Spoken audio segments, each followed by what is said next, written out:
मिळवण्यासाठी धडपड करत चाललेले, प्रत्येकाला परिवर्तन हवे आहे. त्या परिस्थितीमध्ये कुणी संतुष्ट नाही महाराज. जगाचा जगत विजेता सिकंदर म्हणून आपण ज्याच्याकडे पाहिलं जातो, त्यांनी संपूर्ण जग जिंकलं होतं. एक सुद्धा या जगातला पार्ट त्याला जिंकण्याचा राहिला नव्हता.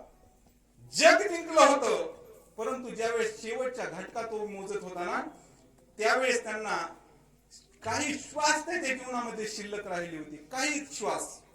त्यावेळेस डॉक्टरांना सांगितलं की म्हणे महाराज, तुमच्या जीवनातले आता फक्त काही श्वास शिल्लक राहिलेत. किती?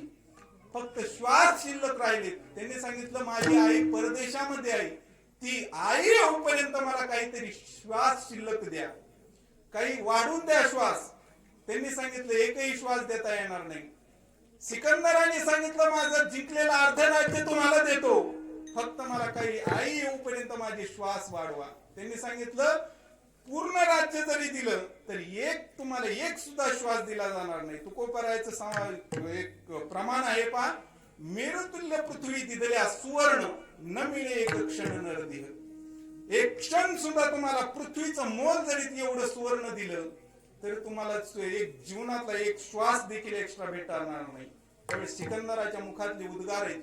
सिकंदराने सांगितलं एवढं राज्य जिंकून जर मला एक श्वास जर भेटला नसेल तर एवढे श्वास मी या राज्यासाठी खर्च केले, ते कशासाठी खर्च केले, ते व्यर्थ होऊन गेले.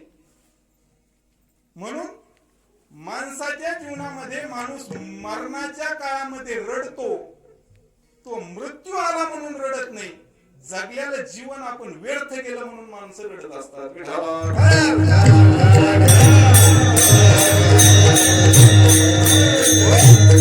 आहे त्या परिस्थितीमध्ये कुणीही संतुष्ट नसतं. वास्तविक पाहिलं तर सगळ्यात मोठं जीवन हे आपलं समृद्ध आहे, कारण की आपण जे जगत असतो ते काही लोकांचं स्वप्न